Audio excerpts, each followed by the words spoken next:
इसके बाद यहाँ पे जो मनुष्य का पाचन तंत्र है, जो आपने देखा कि हमारा जो आहार नाल है, आहार नाल मतलब पाचन तंत्र, उसमें क्या क्या हो सकता है, ये सारी चीजें अगर आपको यहाँ दिखाई जाए तो मनुष्य का ये पाचन तंत्र का चित्र है ना। आप देखते हैं ये सब सारी चीजें आपके शरीर के अंदर भी हैं, तो आप इसको आसानी से समझ पाओगे। अब देखो यहाँ पर क्या है, ये इसे तो क्या बोलते हैं, ये सिर है आपका, ये हेड है, यहाँ पर ये नोज है, ये सारी चीजें हैं, ये जिह्वा है, जिह्वा के आगे यहाँ पर ये क्या है, ये मुंह है, मुंह से भोजन अंदर जाएगा, है ना। मुंह होता है ना, मुंह में दांत होते हैं, दांतों से भोजन चबाते हो। तो पहले मान लीजिए कोई भोजन है अगर, तो भोजन कहां से अंदर जाएगा, मुंह से। अब यहीं से शुरुआत होती है आहार नाल की, पाचन तंत्र की। जैसे ही भोजन मुंह के अंदर जाएगा, जो जिह्वा है वो क्या करेगी, वो उसके टेस्ट को बताएगी, है ना। भोजन किस तरीके का है, सारा टेस्ट कौन लेगा, जिह्वा भोजन को पचाने में मदद करती है। यहाँ जो भी दांत होंगे वो भोजन को चबाएंगे, फिर भोजन आगे बढ़ेगा, कहाँ पहुंचेगा, ग्रसिका में। ग्रसिका से होते हुए भोजन कहाँ पहुंचा, ये पेट में आ गया, अमाशय में आ गया, अमाशय में पहुंच गया। फिर यहाँ भोजन पचाया जाएगा, फिर भोजन इसके बाद यहाँ से आगे बढ़ेगा, ये यहाँ नीचे चला गया, ये छोटी आंत है, ये यहाँ सब क्या है, ये छोटी आंत, क्षुद्रांत्र मतलब छोटी आंत, ठीक। उसके बाद में छोटी आंत से निकल करके फिर कहाँ जाएगा, बड़ी आंत में जाएगा। बड़ी आंत मतलब बृहदांत्र, ठीक है, बड़ी आंत में चला गया भोजन। बड़ी आंत से होते हुए फिर कहाँ पहुंचेगा, गुदा द्वार में, यहां पहुंच जाएगा आखिरी में, ठीक। तो भोजन मुंह से शुरू होता है और ऐसे होते हुए ग्रसिका, अमाशय, क्षुद्रांत्र, बृहदांत्र से होते हुए गुदा तक पहुंचता है। ये भोजन का रास्ता है।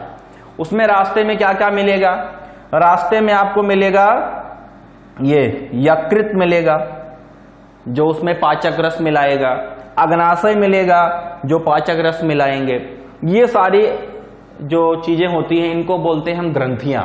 ये पाचक ग्रंथियां होती हैं जो भोजन को पचाने वाले पाचक रस का निर्माण करती हैं और वो हमारे शरीर में भोजन को क्या करते हैं, पचाते हैं। तो मानव का जो पाचन तंत्र है उसका ये चित्र है।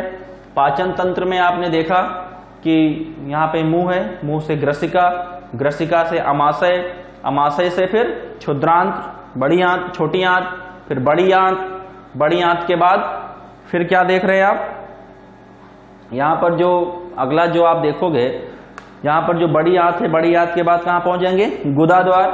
ये पूरा सिस्टम जो है यहाँ से लेकर के गुदा द्वार तक, इसी को बोलते हैं क्या, आहार नाल। मुंह से लेकर के और गुदा तक जो पूरा ये रास्ता है, इसी को बोलते हैं आहार नाल। इसी में भोजन यहाँ से एंट्री करता है और यहाँ से अंदर जाता है और पूरे शरीर से होते हुए नीचे गुदा द्वार से जो बहिष्करण होता है, जो कह सकते हो कि जो भोजन पचता नहीं है, जो हमारे शरीर के लाभदायक नहीं है, वो यहाँ गुदा द्वार से बाहर निकाल दिया जाता है, ठीक है। तो यहाँ होता है अंताग्रहण, यहाँ क्या होगा, अंताग्रहण। उसके बाद में फिर पाचन, पाचन के बाद फिर यहाँ अवशोषण, फिर स्वांगीकरण और आखिरी में होता है बहिष्करण। सारा भोजन जो नहीं पचता है वो शरीर के बाहर चला जाता है, ठीक है ना। तो ये पाचन तंत्र का चित्र है जो आपको समझना है।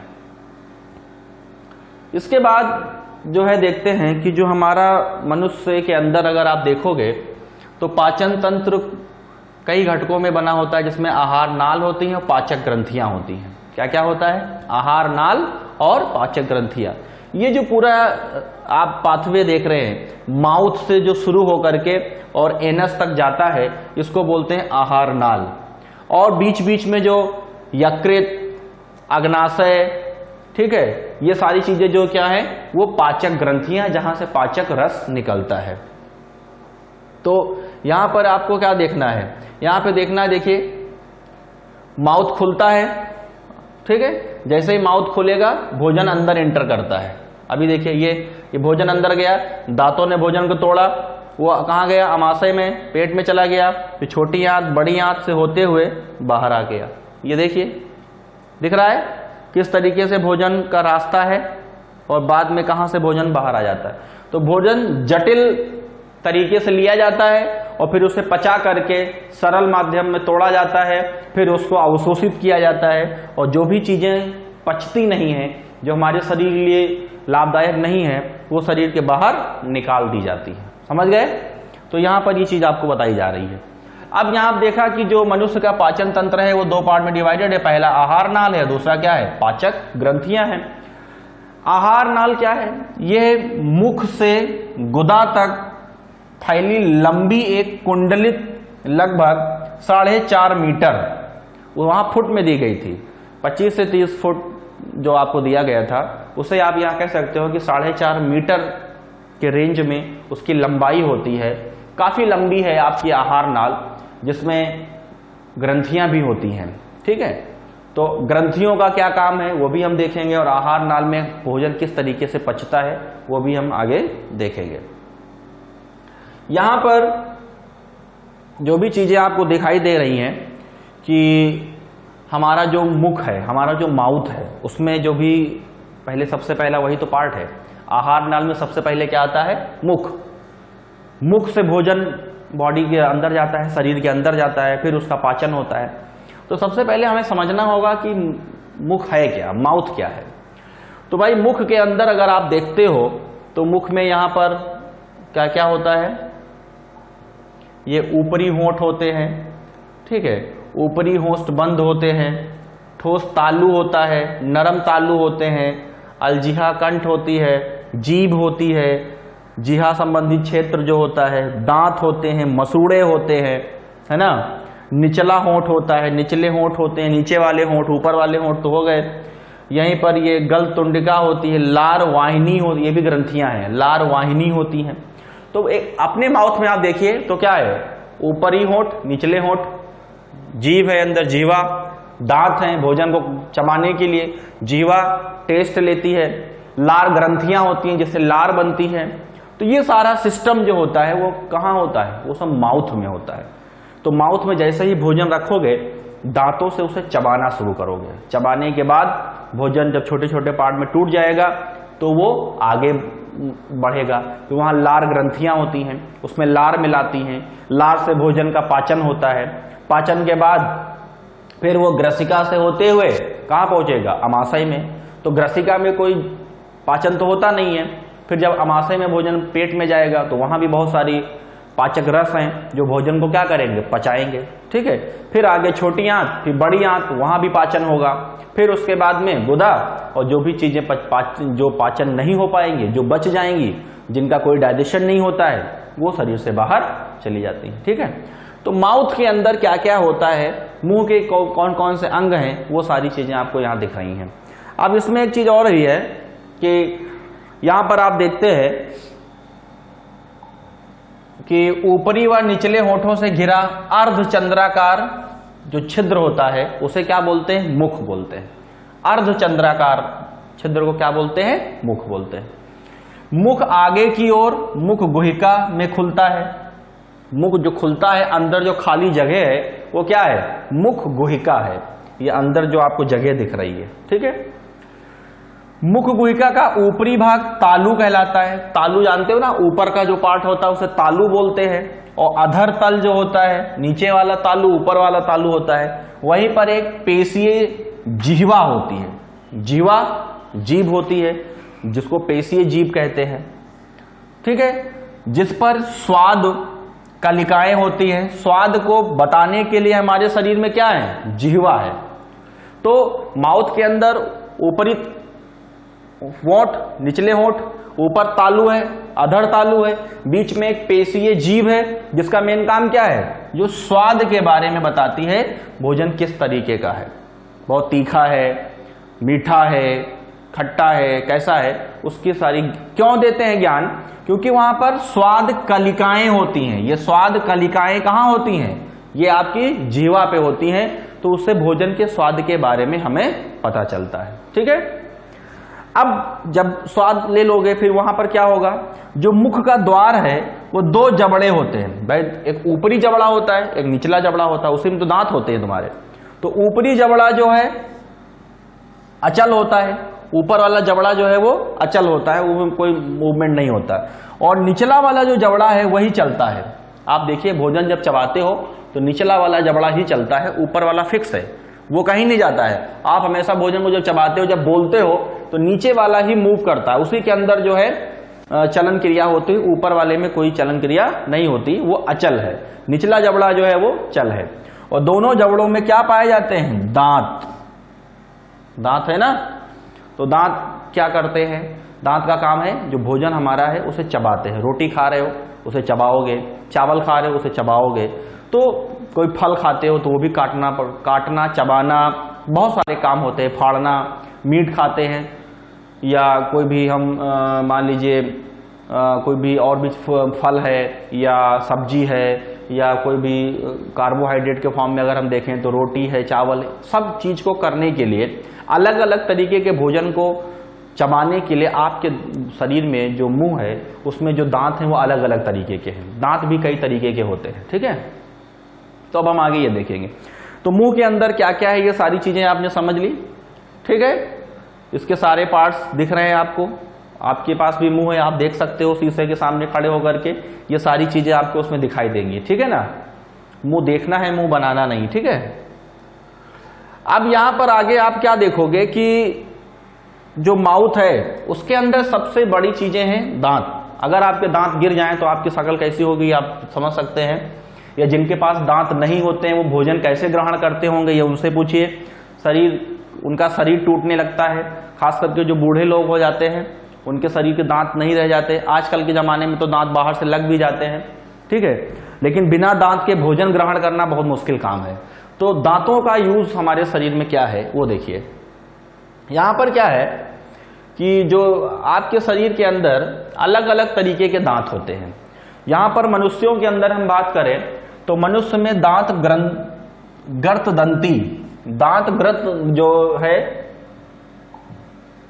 दांत गर्तदंती जो है, जहां पर विषम दंती दांत होते हैं। विषम दंती मतलब जहां पर अलग अलग तरीके के दांत होते हैं। विषम दंती उनको कहते हैं, मानव विषम दंती है, ठीक है। वयस्क मनुष्य के अंदर कितने दांत होते हैं? 32 दांत होते हैं, और ये 32 4 प्रकार के होते हैं, ठीक है।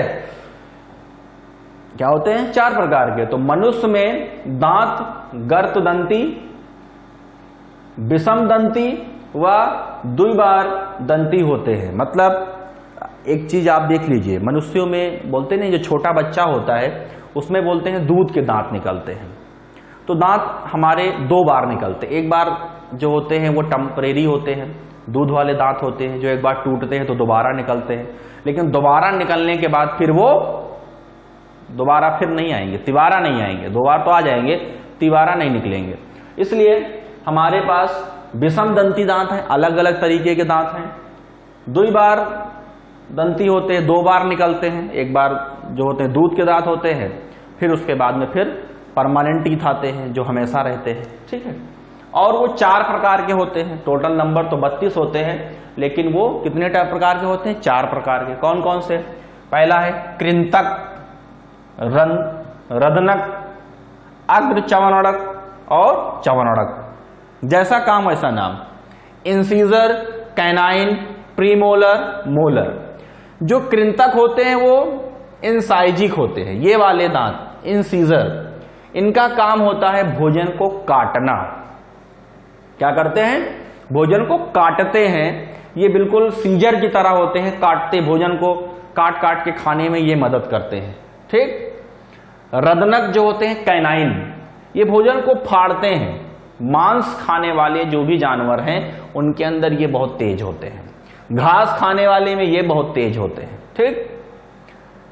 प्रीमोलर और मोलर, अग्र चवनड़क और चवनड़क, इनका काम होता है भोजन को चबाना, पीसना, बहुत बारीक कर देते हैं भोजन को ताकि हम आसानी से उसे अंदर ग्रहण कर सकें।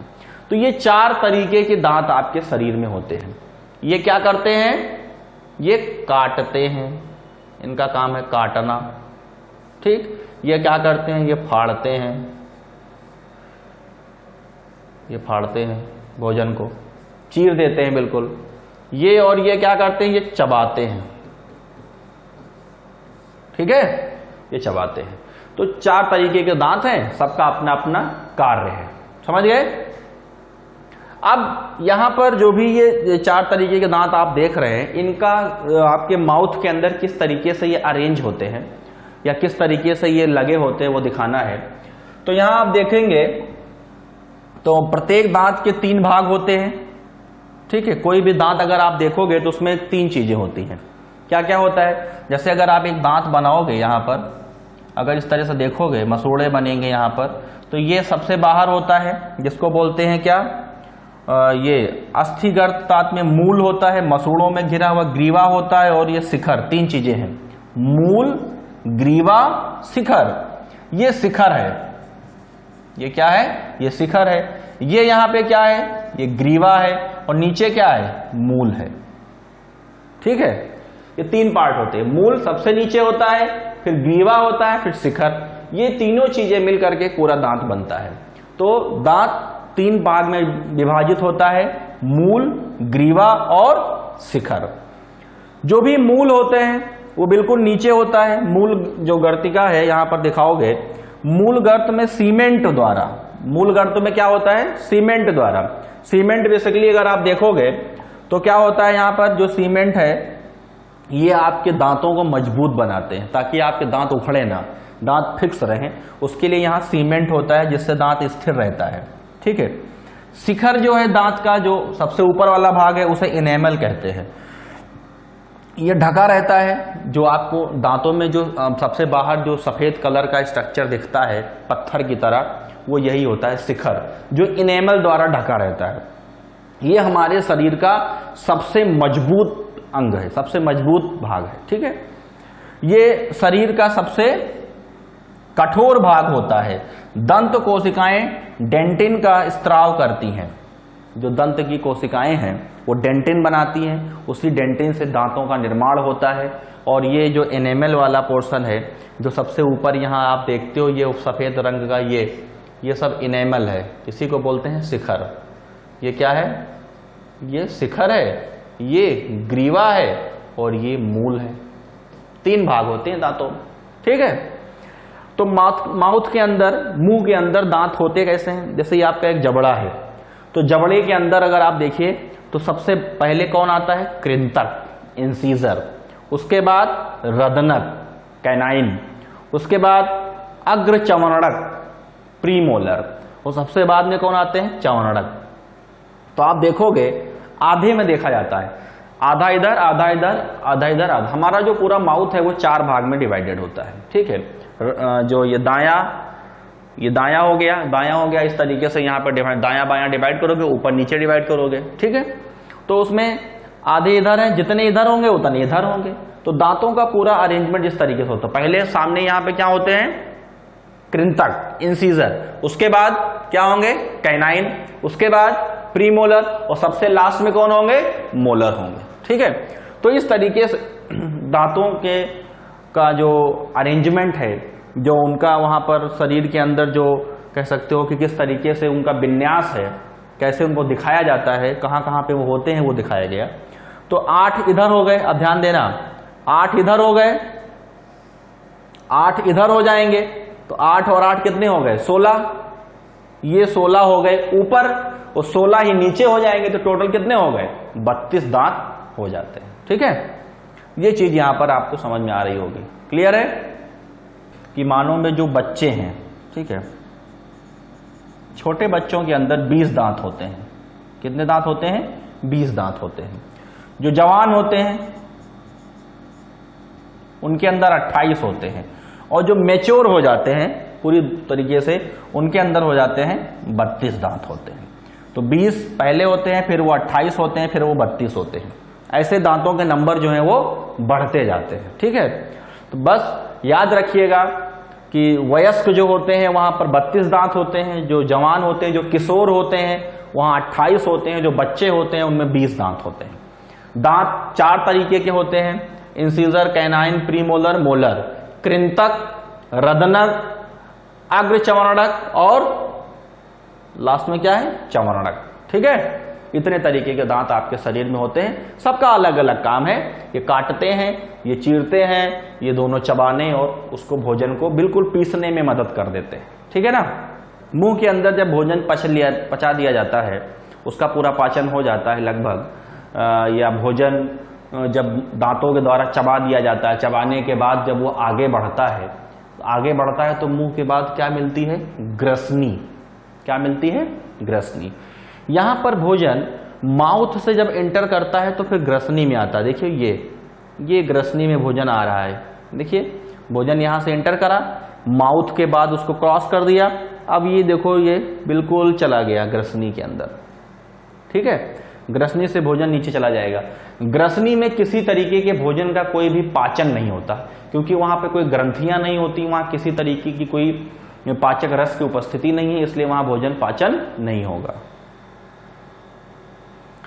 ग्रसनी में आप क्या देखते हो कि ग्रसनी भोजन का जो वो पार्ट होता है जहां पर मुख गुहा के आगे का भाग ग्रसनी कहलाता है। मुख गुहा अंदर का पार्ट, उसके बाद ये ग्रसनी वाला भाग हो गया। ये मुख व ग्रसिका के मध्य स्थित होता है। इसके पश्च भाग में 2 छिद्र घाटी होते हैं जिसे निकल द्वार होते हैं। ठीक है, यहाँ पर 2 छिद्र घाटी, जैसे माउथ अगर आप दिखाओगे, यहाँ पर अगर आप माउथ दिखाएंगे, ये यहाँ पे माउथ है, इसके बाद ये आप दिखाओगे इस तरीके, तो ये तो हो गया मुंह हो गया, उसके बाद ये मुंह गोहिका हो गई। क्या हो गई? मुंह गोहिका। उसके बाद का ये जो पोर्शन है इसको बोलते हैं क्या? ग्रसिका। यहां पे भोजन जो अंदर जाता है नीचे जाएगा उसे ग्रसिका बोलेंगे। यहां पर 2 छिद्र घाटी द्वार व निकल द्वार होते हैं। यहां पर एक क्या होगा, इसी के जस्ट बगल से निकलती है ये वायु कोशिका, जिसे बोलते हैं वायु, जहां से हवा अंदर जाती है, लंग्स में जो जाती है। एक तरफ से भोजन जाता है, एक तरफ से हवा जाती है। तो हवा वाले में, जिसमें आपकी जो विंड पाइप है, जो वायु कोशिका होती है, उसके अंदर जो वायु नाल जो है उसमें भोजन नहीं जाना चाहिए, क्योंकि वायु नाल में अगर भोजन चला जाएगा तो वो आपके कहाँ पहुंच जाएगा? वो आपके फेफड़ों में चला जाएगा। भोजन का काम फेफड़ों में तो है ही नहीं, उसे कहाँ जाना है? अमाशय में जाना है। तो वो यहां से एंटर करता है, इधर से ग्रसिका से होते हुए भोजन पहुंचता है कहाँ? अमाशय में। ठीक है, तो याद रखिएगा मुख गुहा के बाद का जो पार्ट है, जो अंग है, उसे बोलते हैं ग्रसनी। ग्रसनी से भोजन धीरे धीरे करता हुआ नीचे जाता है कहाँ? अमाशय में। ग्रसिका में अगर आप देखोगे तो लगभग 25 सेंटीमीटर लंबी होती है ग्रसिका। ये जो यहां से लेकर के और ये अमाशय तक जो आती है, ये 25 सेंटीमीटर इसका वो है। इसकी भित्ति में निम्न स्तर पाए जाते हैं। क्या क्या है? बाहर स्तर है, सबसे बाहर का जो स्तर, जैसे यहाँ देख रहे हो, ये सबसे बाह्य स्तर होता है ये। ठीक है, श्लेष्मा स्तर, अंदर की तरफ जो लेयर होती है उसको श्लेष्मा बोलते हैं, अंदर वाली लेयर, ताकि भोजन आसानी से नीचे आ सके। अदध श्लेष्मा स्तर, जो यहाँ पर कई सारी लेयर है ना, पहली लेयर, दूसरी लेयर, तीसरी लेयर, ऐसे ही कई लेयर होती हैं। सिरोसा होती है। ये सारे क्या हैं? ये ग्रसिका के अंदर के पार्ट हैं। सबसे बाहर वाली बाह्य पेशीय स्तर, उसके बाद श्लेष्मा, उसके बाद अदध श्लेष्मा और उसके बाद सिरोसा। ये 4 तरीके की परत मिल करके ग्रसनी का निर्माण करती हैं। तो ग्रसनी में कितनी परत होती हैं? 4, बाह्य, श्लेष्मा, अदध श्लेष्मा और सिरोसा।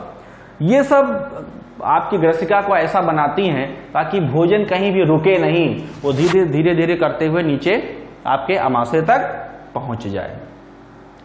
ग्रसिका भोजन को क्रमाकुंचन गति द्वारा, क्रमाकुंचन मतलब जब आप भोजन को ग्रहण करते हैं तो जो आपकी आहार नाल है उसमें क्रमाकुंचन होता है। वो सिकुड़ती हैं, फैलती हैं, जिससे भोजन नीचे की तरफ आसानी से चला जाता है। तो क्रमाकुंचन द्वारा गति करता है, जिससे भोजन अमाशय, ग्रसनी से होते हुए कहां पहुंचता है? पेट में। पेट मतलब अमाशय में पहुंचता है। श्वास नली में भोजन के प्रवेश को छोटी द्वार पर ढक्कन लगाकर रोका जाता है। मतलब यहां पर अगर आप देखेंगे, यहां देखिए, ये है श्वास नली, ये श्वास नली है, इधर भोजन नहीं जाना चाहिए। आप देखो अभी जब ऊपर जाएगा, यहां पर ये भोजन की नली है, ये श्वास नली है। श्वास नली में भोजन नहीं जाना चाहिए।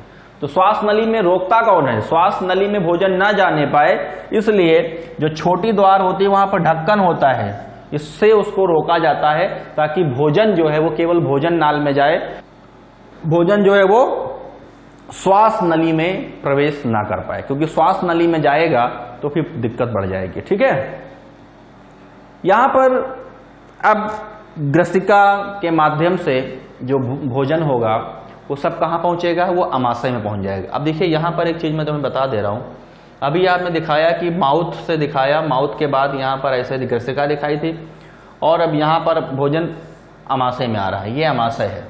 ठीक है, माउथ भोजन अंदर आया, माउथ के अंदर दांत ने उसको अच्छे से पीसा वहां पर, फिर भोजन है ग्रसिका, ये तो ग्रसिका है जहां से भोजन अंदर आ रहा है। इसी के बगल में यहां पर होती है श्वास नली, यहां पे क्या होती है, यहां पर होती है श्वास नली।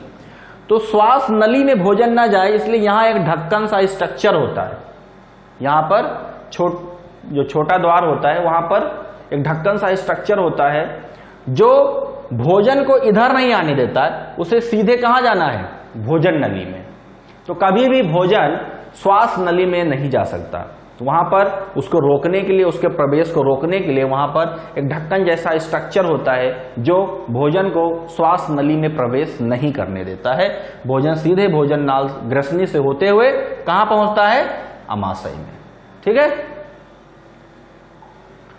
अब अमाशय क्या है, अमाशय में क्या होता है, अमाशय में कौन कौन सी चीजें होती हैं वो देखिए आप। यहां पर देखिए अमाशय का स्ट्रक्चर आप देख रहे हैं, यहां पर ये है अमाशय, ये ग्रसिका से भोजन अंदर आया, यहां आप देख रहे हैं, ये ग्रसिका से भोजन अंदर आया, अंदर भोजन कहां चला गया, अमाशय में। अमाशय मतलब आपका जो स्टमक है, इसमें कई सारे भाग हैं, जठरागम है, फंडस है, जठर निर्गम है, ग्रहणी का ऊर्ध्वभाग है, ये पूरा अमाशय होता है।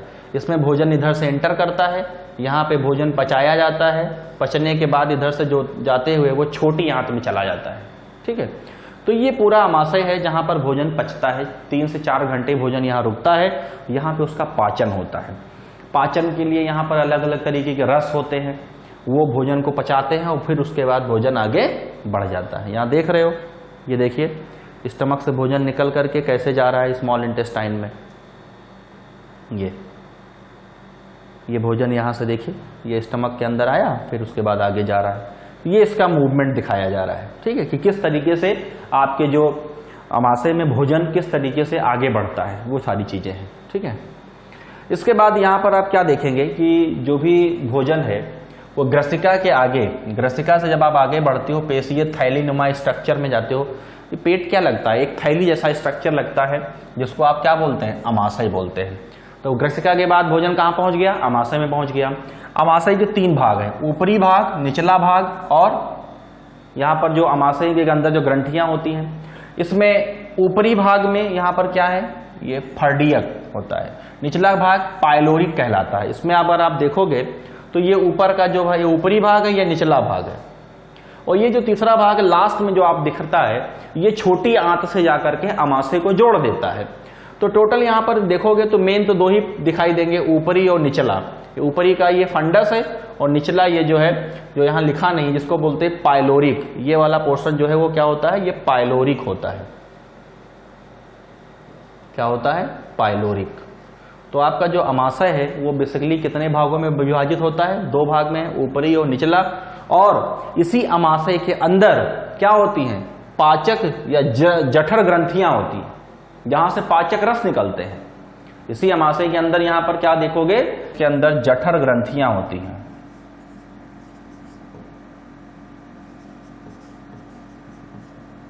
क्या होती हैं, जठर ग्रंथियां, जो भोजन को पचाने में क्या करती हैं, मदद करती हैं। ठीक है, अब वो जठर ग्रंथियां कौन कौन सी हैं, यहां जो भी जठर ग्रंथि है, यहां जठर ग्रंथि जो है यह जठर रस का स्त्राव करती है। यहां अमाशय के अंदर जो जठर ग्रंथि है उसे क्या निकलता है, जठर रस निकलता है। ये जठर रस क्या करता है, भोजन को पचाने में मदद करता है। भोजन कैसे पचता है, यहां जो जठर निर्गम, जो निर्गम मतलब कैसे निकलेगा जठर, ये जठर यहां से जठर ग्रंथियों से निकलता है। कहां पर है, अमाशय के अंदर है। अमाशय के अंदर जो भी जठर होता है उसका काम क्या है, ये श्लेष्मा का स्त्राव करती हैं। श्लेष्मा मतलब हो गया कि जठर ग्रंथियों से निकलने वाला रस, जिसको बोलते हैं म्यूकोसा, ये श्लेष्मा का स्त्राव करती हैं। अमाशय की जो भित्ति है, आपके जो पेट के अंदर की जो लेयर है, इसके अंदर की जो परत है वो किससे बनी है? श्लेष्मा से बनी है। इसलिए आप कह सकते हो कि वो म्यूकोसा लेयर से बनी होती है, वो श्लेष्मा से बनी होती है, श्लेष्मा लेयर कहलाती है, जो स्वापाचन से बचाती है। मतलब ये जो जठर रस होता है वो इतना ज्यादा शक्तिशाली है, इतना पावरफुल है कि वो अमाशय को भी पचा देगा, समझ गए, उसको जला देगा। तो उससे बचाने के लिए इसके अंदर HCl होता है, वो HCl इतना पावरफुल है कि आपके अमाशय को भी वो जला सकता है। तो उससे बचाने के लिए, स्वापाचन से बचने के लिए जो यहाँ पर श्लेष्मा है वो उपस्थित होती है। वो श्लेष्मा क्या करती है? स्वापाचन से बचाती है, खुद को ना पचाने पाए, जो वहां जठर रस है वो खुद अमाशय को कोई नुकसान ना पहुंचाए। तो स्वापाचन से बचाती है। अमाशय के सिरों पर स्थित अवरोधनियां भोजन निकास का नियंत्रण करती हैं। यहां पर जो भी आप देखोगे भाई, भोजन यहां से अंदर आता है और फिर इधर आगे जाता है, तो एक बार आ गया तो वापस ना जाए और तुरंत ही यहां आगे ना बढ़ जाए। तो यहां और यहां पर क्या होती हैं? दोनों तरफ अवरोधनियां होती हैं। अवरोधनियां मतलब वहां पे कुछ मसल्स होती हैं, कुछ ऊतक होते हैं, टिश्यू होते हैं जो रोकते हैं। एक बार भोजन अंदर आ गया तो उसे वापस नहीं जाने देंगे, उसे रोक के रखेंगे ताकि अमाशय के अंदर भोजन थोड़ी देर रुके, वहां पर उसका पाचन हो, उसके बाद धीरे धीरे वो आगे बढ़े। समझ गए? तो ये यहां पर अवरोधनियां होती हैं। जठर ग्रंथियों में 2 प्रकार की कोशिकाएं पाई जाती हैं। जो हमारा ये इसके अंदर जो जठर ग्रंथियां हैं उसके अंदर 2 तरीके के क्या पाई जाती हैं? कोशिकाएं होती हैं। कौन कौन सी?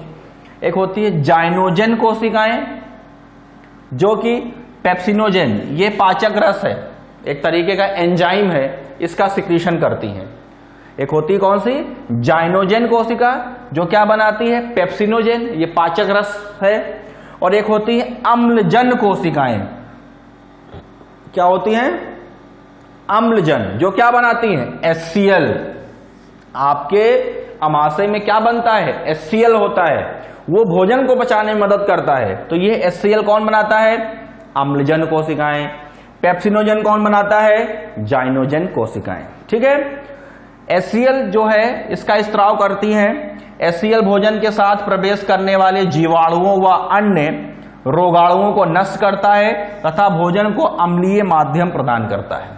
मान लीजिए आपने कोई भोजन लिया, उसमें कोई जीवाणु है, कोई रोगाणु है, कोई बैक्टीरिया है, वायरस, कुछ भी है, उसको आपका HCl मार देगा ताकि भोजन में किसी तरीके की कोई बीमारी ना रहे। साथ ही साथ भोजन को एक अम्लीय माध्यम देगा HCl, ताकि प्रोटीन वगैरह जो है आसानी से पच सके, उनका जो है पाचन हो सके। समझ गए ना? तो ये अमाशय है। अमाशय के अंदर जठर ग्रंथियां हैं। जठर ग्रंथियों में 2 तरह की कोशिकाएं हैं, जाइनोजन जो पेप्सिनोजन बनाती हैं, अम्लजन कोशिकाएं जो HCl बनाती हैं। ये दोनों भोजन को पचाने में क्या करती हैं? मदद करती हैं। ठीक है।